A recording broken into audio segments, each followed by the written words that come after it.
అమెరికాలో విద్యా అవకాశాలతో పాటుగా అక్కడ మనకు పని గంటలకు ఇబ్బంది ఎదురవుతుందని, దాంతోపాటుగా వీసాలు ఇవి రావట్లేదు కాబట్టి అనేక మంది ఈ మధ్యకాలంలో కెనడా పరుగులు పెట్టారు.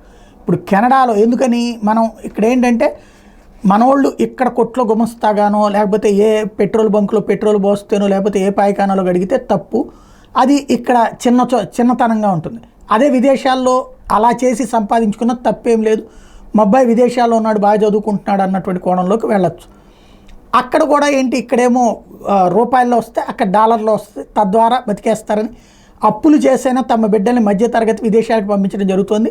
అట్లాంటి వాళ్ళకి ఇప్పుడు స్వర్గధామంలా కెనడా కనిపించింది. తీరా చూస్తే అంతా వెళ్ళి ఇప్పుడు అక్కడ చదువుకోవడానికి అక్కడంటే వీళ్ళు ఏం లెక్కేస్తారు, 25 లక్షల రూపాయలు ఖర్చు పెట్టారనుకుంటే తర్వాత మిగతా డబ్బులు వాళ్ళ కాళ్ళే సంపాదించుకుంటారు 2వ ఏడాది నుంచి అనుకుంటారు. ఇప్పుడు వాటికి దెబ్బ తగిలింది. ఎందుకంటే వాళ్ళకి ఇచ్చేటటువంటి ఛాయిస్ని తగ్గించింది ప్రభుత్వం. కెనడాలో చదువుకుంటున్న భారత్ సహా అంతర్జాతీయ విద్యార్థులు సెప్టెంబర్ నెల నుంచి విద్యాసంస్థ ప్రాంగణం వెలుపల వారానికి 24 గంటలు మాత్రం పనిచేసుకునేందుకు వీలు కల్పించే కొత్త నిబంధన మంగళవారం నుంచి అమల్లోకి వచ్చింది.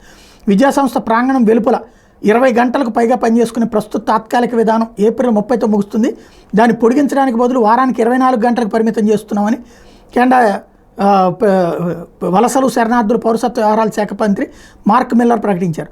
కెనడాకు వచ్చే అంతర్జాతీయ విద్యార్థులకు వారానికి 20 గంటలు పనిచేసుకునే అవకాశం ఉండేది. కోవిడ్-19 మహమ్మారి విజృంభించినటువంటి సమయంలో దేశంలో నెలకొన్న కార్మికుల కొరతను పరిష్కరించేందుకు ట్రూడో ప్రభుత్వం నిబంధనలు సడలించింది. వారానికి గరిష్టంగా 40 గంటలు పనిచేసుకునే వీలు కల్పించింది. ఈ వెసులుబాటు ఏప్రిల్ 2024తో ముగిసింది.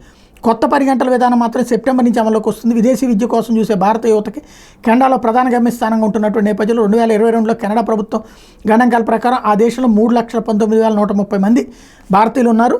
వారానికి 28 గంటల కంటే ఎక్కువ పనిచేసే విదేశీ విద్యార్థులు చదువులు వెనకబడిపోతున్నట్టు అమెరికా కెనడాలో ఇటీవల నిర్వహించిన అధ్యయనాలు వెల్లడైనట్టు జస్టిన్ ట్రూడో ప్రభుత్వం చెప్పింది. అంతేకాకుండా వారానికి 24 గంటల కంటే ఎక్కువ సమయం పనిచేసే విద్యార్థులు చదువును మధ్యలోనే ఆపేసే అవకాశాలు ఉన్నాయని, అందుకని చెప్పి ఈ పని నిర్ణయించినట్టు చెప్పుకొచ్చారన్నమాట.